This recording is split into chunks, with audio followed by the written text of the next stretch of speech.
Greetings and welcome to Metaphysical Awakenings with Barbara and Eric and our executive producer, Ladybug. Yay!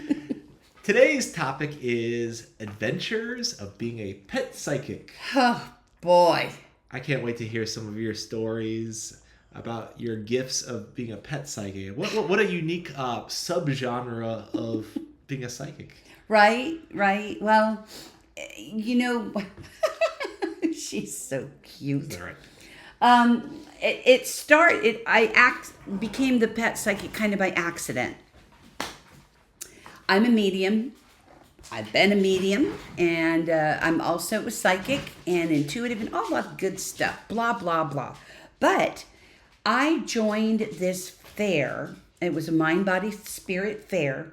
And I actually signed up to do power and spirit animals.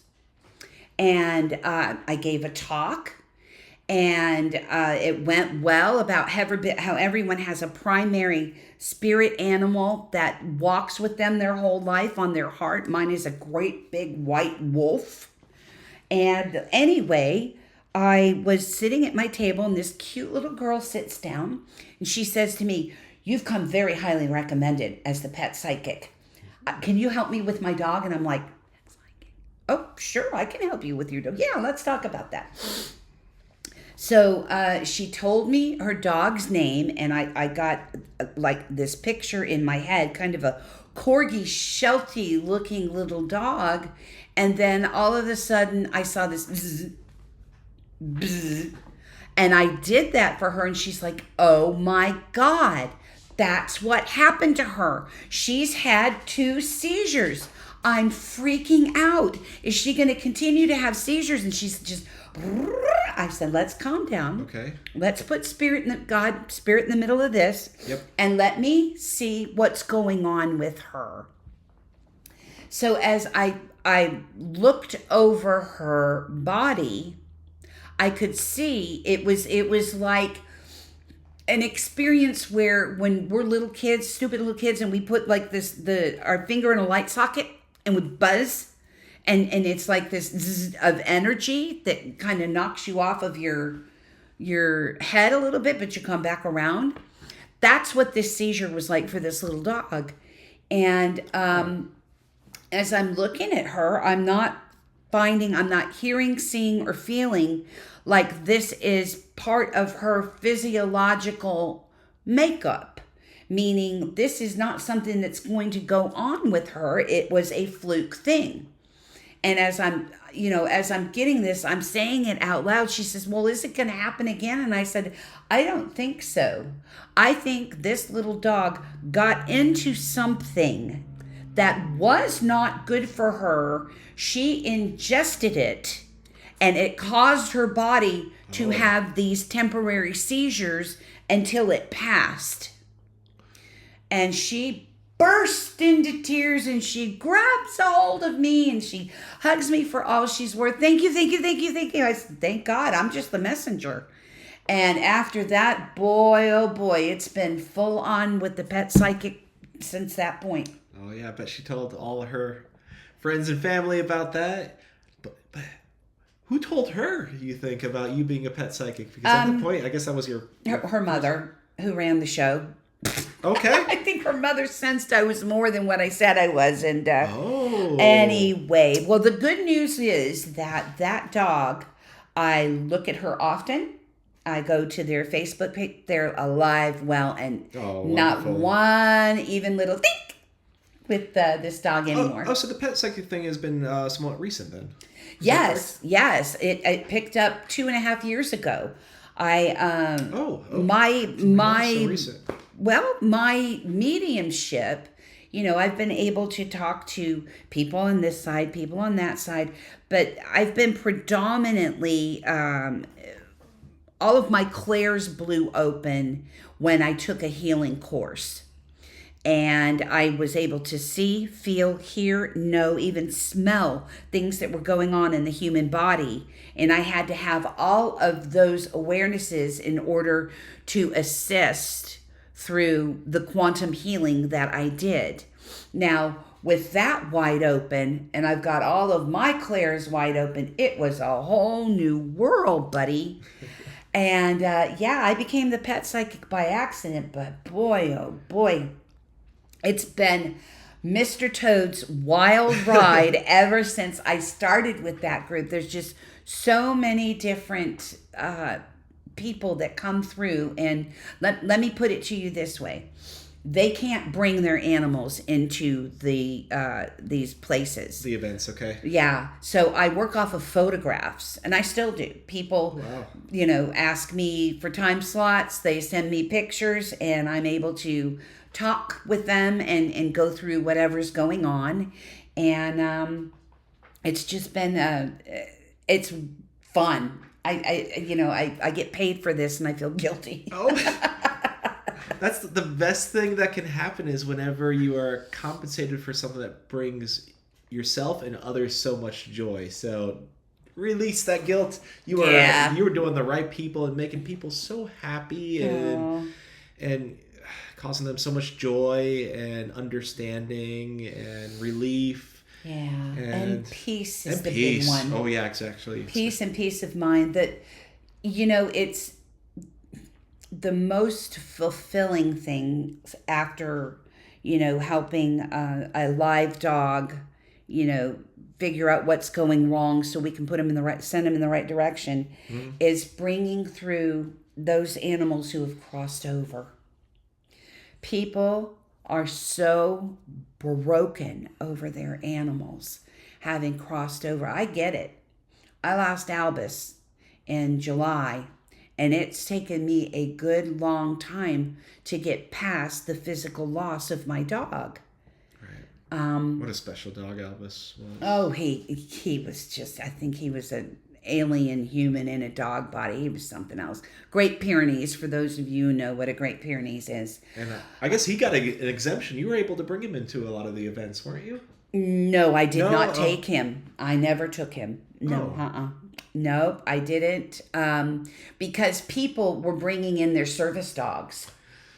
And some of them were service dogs in training. Some of them were really well-behaved service dogs. And, we just couldn't have any attitudes. And Albus just didn't have enough care to worry about another dog. But I couldn't, I guess I'm just thinking of some of the events that we had at church, which of course is different. But I really respect that as far as, not bring them in because, service dogs, they have a special training and special purpose, and it's important not to have other dogs that don't have that same training in those spaces that are reserved. So. Correct. In as much as we'd like to. Of course. But I mean, okay, well, the pet psychic's going to be at the convention center. Are you going to bring your mule through the door? They're going to fire me. No. I've had horses. I've had mules. I've had donkeys. Whoa. I've had chickens. Chickens? Oh, God, I will tell you the chicken story. This is too what? too I thought it was just dogs, okay. Or maybe cats. Oh, no. I had a Louisiana yellow slider turtle. Yeah, I know. I don't even know what that is, but I found them. Okay, let's go back to the chickens because this is flipping hilarious. Okay, I want to hear about the chickens. All right. So this lady came in talking about her dog, which was, that's fine. Dog had crossed over. She wanted to know how, blah, blah, blah. Boom, came right through, no problem, and everybody's happy. And her, one of her sarcastic friends said, ask her about the chickens. And I'm like, what chickens? She said, oh, forget it. She said, could you read chickens? And I said, well, I see 6 of them in an enclosure. And what I feel is they are very, very grateful to you for fixing the roof on the front right corner where the raccoon got in and killed their friend. This woman lost all the color in her face, and I had to sit her down. How do you know that? I said, I don't, but they do. God does. The spirits do. The angels do. I am of myself. I can't make this stuff up. and have a woman go pale over her chickens. That's too abstract and crazy. Mm-hmm. And yeah, so that was very impressive with her. The chicken, she says, so many specifics there. And the raccoon getting through, right. which was, what they had suspected. They didn't know that for sure. I said, yeah. And, carried off one of the chickens. It was tragic for those chickens in there watching that. It was horrifying. Animals have feelings, people, just like we do. And whoever tells you that an animal doesn't have a soul, or animals don't feel, or animals don't think, run. Don't walk, run away from them, because they are full of banana peels that you don't want anything to do with. Now, let's see, should we do the Louisiana slider? This is so silly. So this woman literally paid my fee and sat down at my table, and she said, my daughter brought home this yellow slider from Louisiana, and it was this big. And she cared for it and loved it. It kept getting bigger and bigger and bigger. And we had to let it go back out into nature. I said, well, that's wonderful that you did that. And she says, it was devastating for my daughter. Oh. She misses the turtle. But she says, is the turtle still in the pond that we put him in?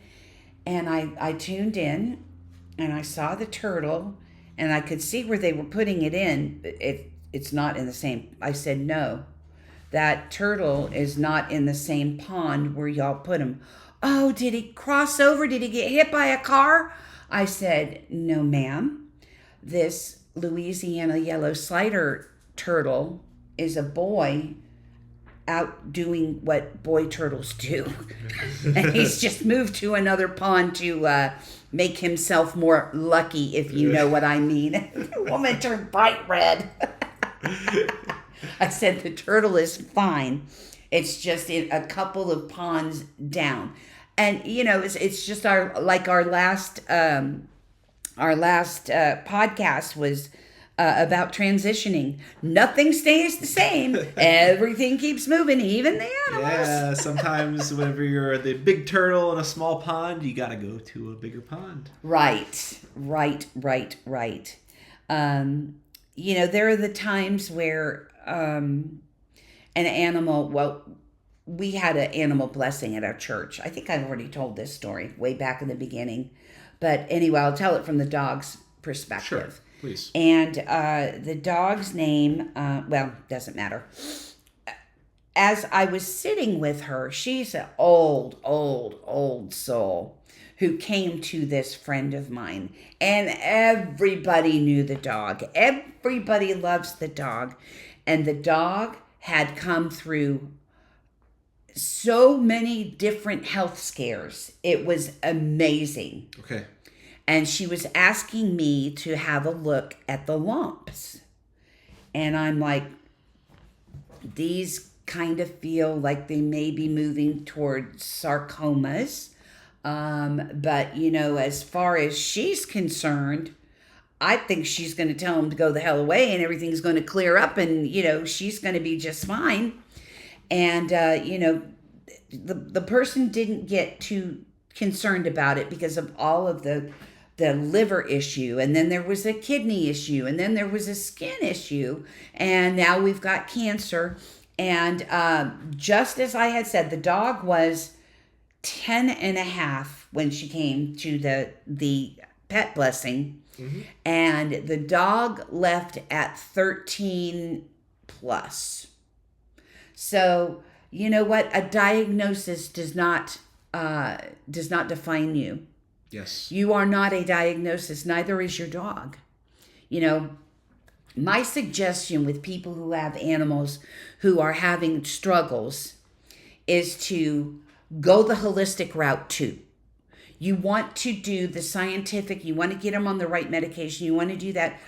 Under a holistic veterinarian, you're going to change up all of their nutrition, all up the things that they do and how they live their lives to balance what's going on while everything else does its job. So that's been very, very powerful with many of my clients who come back, when we go back to these other venues now and say, you were right about the holistic vet, I had to go through it myself with my dog Buddy. So, yeah. So, Ladybug's vet, there was this man, I think, named Dr. Nunez, who passed about 5 years ago. And Ladybug saw him a few times ago. Wasn't primary one, but he was known for his holistic medicine and highly regarded in his field. And from what I remember, he did something like heat therapy, where he would, I guess, induce a mild grade fever, which would then cause these animals who would have paralysis to be able to walk again, or these other ailments to be able to just to heal. So the heating and the manipulation of the bone marrow, this is what I've got. So, win, lose, or draw, this is what I'm downloading. Mm-hmm. The manipulation of the heat and a certain vibration or light into the bone marrow will create new cells being grown through the bone marrow that come and replace the cells that have gone off the rails. And many times that sort of therapy is like a regrowth. It's like a replugging in, and that's what I'm seeing right now.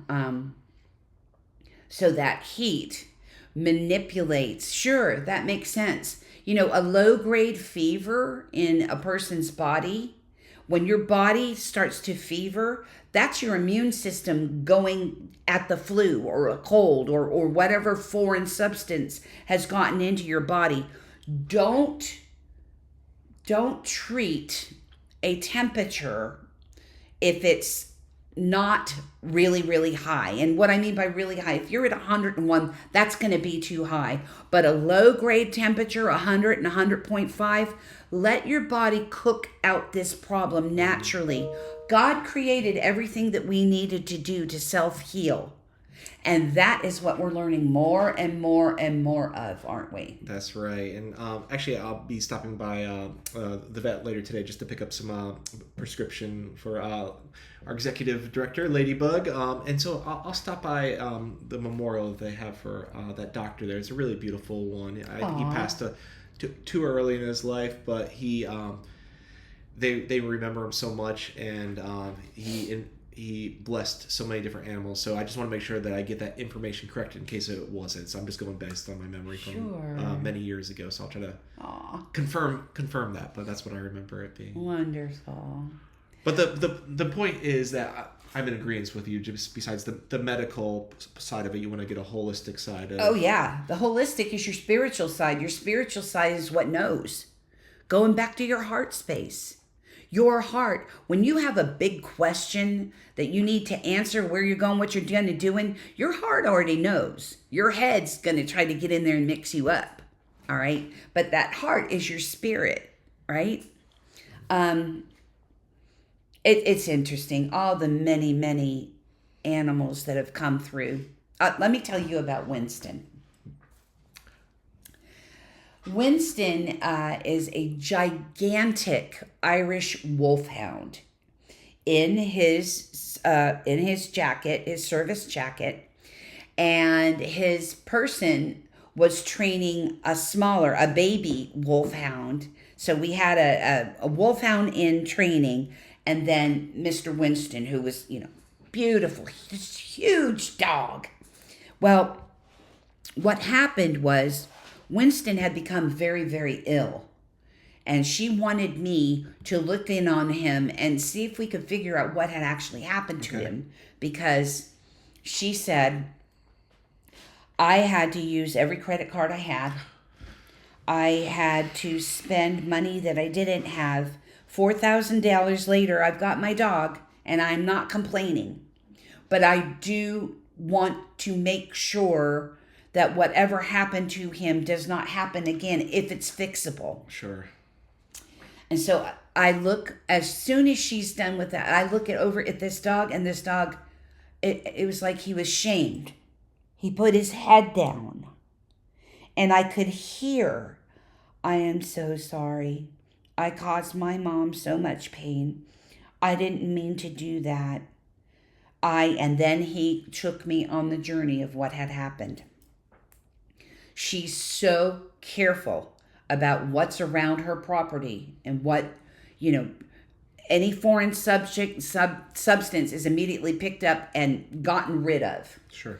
She had gone out of town and trusted her roommate to do the picking up and doing everything. And he was, Johnny on the spot and did everything right, except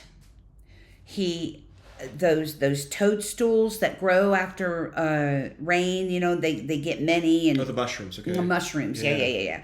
Sorry. Anyway, he had picked them all up like he was supposed to do, and he put them through a mulcher, and the mulch sat over there, no problem, no mushrooms, let the dogs go out. He let the dogs do what they were going to do, and little did anybody know, Winston went over and was eating in the compost. And he ate a ton of those mushrooms.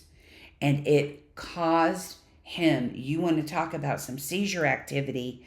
Oh. He was so very ill, he almost checked out. He really did. If not for the veterinary sciences, he would not have made it. And that $4,000 was what it took to bring Winston back. Now, this dog won't even look at me now. And I'm like, Winston, did you do it on purpose to make your mommy sad? And he looked up at me, and I could hear, no, never do that. Love my mom. And he turned into his funny self again, And I was speaking all of this as she was listening.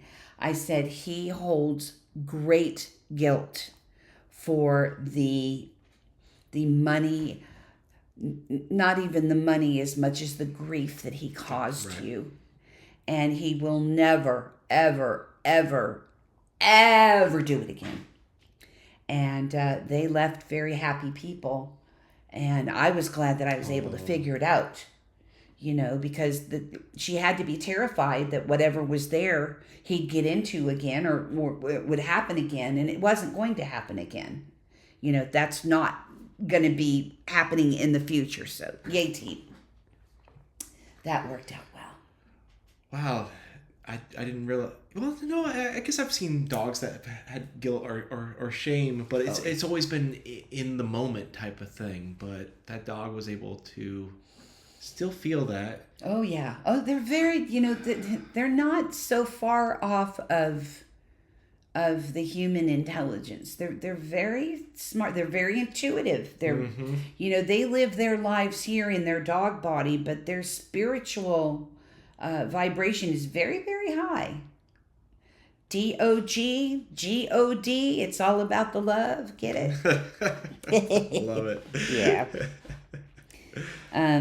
So, you offer your services, typically you said at convention centers. Where do you do your animal? Oh, I do it. Well, I work with a group called Spirit Fest, and we move along through the state of Florida.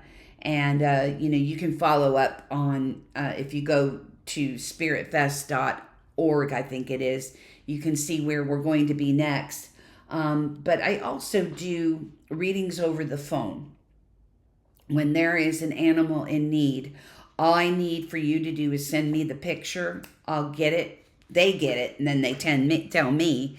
And we can go right off of a phone. Oh, wow. Yeah. So you can do this anywhere in the world? Anywhere, anytime. Wow. Yes, exactly. Do you also do in-person readings? I can, yes. You can? Mm-hmm. Okay. Yeah, so I was called, before I did all of this with the Spirit Fest, I was called over to a stable. And this horse, these people bought and loved and treated so beautifully. He was not thriving. He was not eating. He was not participating. He was in a bad way. Oh. So they asked me to come over and see if there was anything I could do or hear or see. So I got over to him, and what I saw when I put my hand on his head like that, and I started massaging that, he started showing me pictures of when he was a little bit younger, and there was a young girl riding him all the time. They were never separate. She would come home from school and they would ride. She would get up in the morning, they would ride. Oh.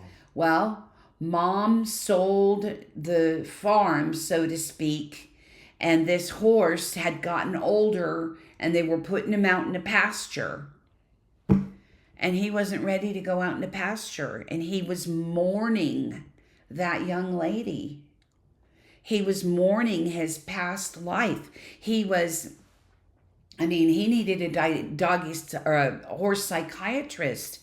And, He lost that connection that he had. Absolutely. That was a soul connection. Heart and soul connection with that young lady. But it couldn't be helped. So I went to Lucky 4 different times until we got on a more even keel and he started eating again and participating in all of these things. And he lived out his life, to be an older horse.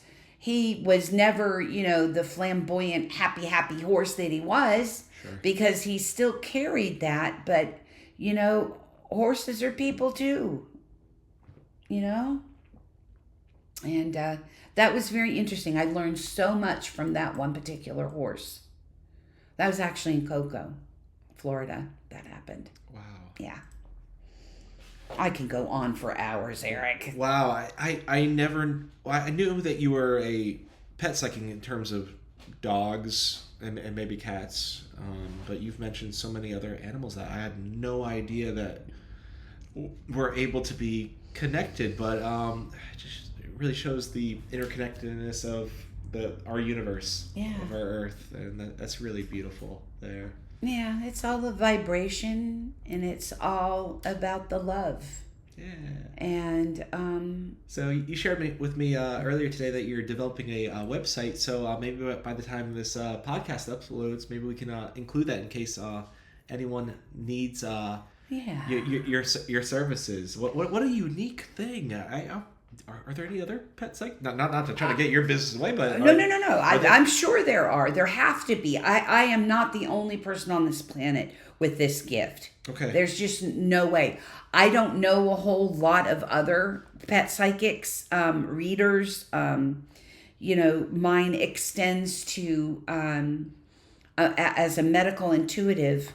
Mine extends to understanding their bodies and picking up things that have gone off the rails and, suggesting blah, blah, blah, blah. But, I can't speak for anybody else but me. But, okay. We'll go ahead and That's include that when I finally get it up. Super special. Yeah, awesome. So, yeah, definitely if you're here in Florida, this is the person to be your pet psychic. Oh, wow. Yeah. Thank you. A lot of fun. I'm glad that we really got to do this this episode. It was a bit different than some of the others, but wow, I learned a lot more about you in terms of that aspect that I never knew before. Yeah, I'll tell you, life is an adventure, and I just hold on for dear life. I never know what's coming. Excuse me. So, yeah. Well, great. Any other stories you'd like to share? Would you like to finish up with our prayer for protection? Let's do the prayer for protection. Okay. Yeah, that'll do great. All right. Absolutely. This one especially goes out to all our furry and non-furry pet friends out there.